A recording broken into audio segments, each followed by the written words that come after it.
So hello, my name is Dr. Joao Valente. I'm originally from Portugal, and I've been living in the UK for almost 10 years now.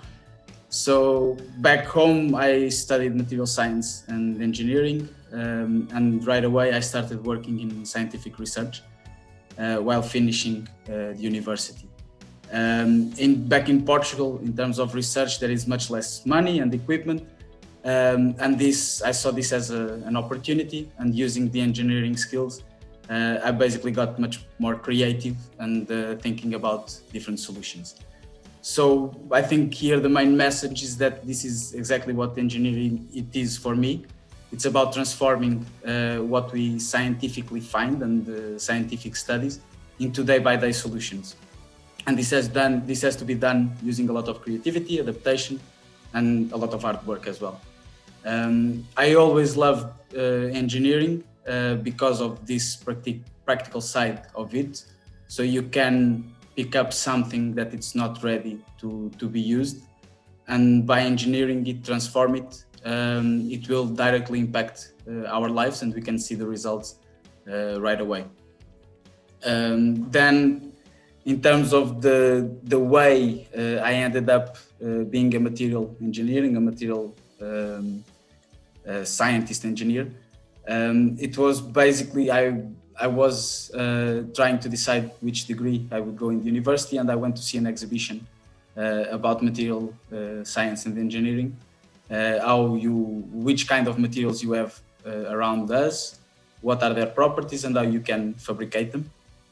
And I was really amazed by seeing what could be done at the time. So at some point, someone showed like a construction beam, huge construction beam that you put in the buildings to give the structure. And they asked two of us, we were about 15, 16 year old, one of each side to lift it. And it was amazing how could you lift it above your head just with two of us on each side. It was really, really weird and magic to see how such a big structure could be so light. And this has to do with engineering. So we found out that there are some materials that are very resistant, but very light as well. And then you can engineer this to actually make big structures and actually apply it to the construction and civil engineering. Nowadays, I changed a bit the subject during my career, still very engineering related, but much more related with light and small devices in the nanoscale. So very, very, very small. Smaller than the width of a hair. And the project and what I'm working now is to fabricate light detectors or sensors that would be able to see a single particle of light, more or less like going to the beach and find out in the open, just find one single grain of sand. It's the same that we are trying to do, is to fabricate a device that can see in a normal room, let's say, one single particle of light. And this would help a lot when you have very, very dark places, when there is a very bad weather outside. For example, if you want to see in the self-driving cars nowadays, if you want to see what's in the road, but it's a very, very bad weather, you need to have these very nice sensors. And all of this has to do with engineering. Relating to what you will do and in terms of activities, I think this part of my work, the main relation to the activities and the circus activities has to do with the scaling up. So we can develop all these devices and all these processes for a single unit or a single device, but we need several of them to be able to see in the dark. For example, we cannot have only one, we have to have an array of them, so all together working at the same time with the same properties and characteristics. And doing this, it's quite hard, and this is the challenge of scaling up, similarly to juggling with rings or doing people pyramids. It's a very good analogy. So you start with one ring or one ball and you start juggling and you just throw it up and it comes down and you grab it. And with one, it's very easy. If you then add a second one, you have to be able to send one, and while that ball or that ring is coming down, you have to send the other one and coordinate yourself to be able to juggle.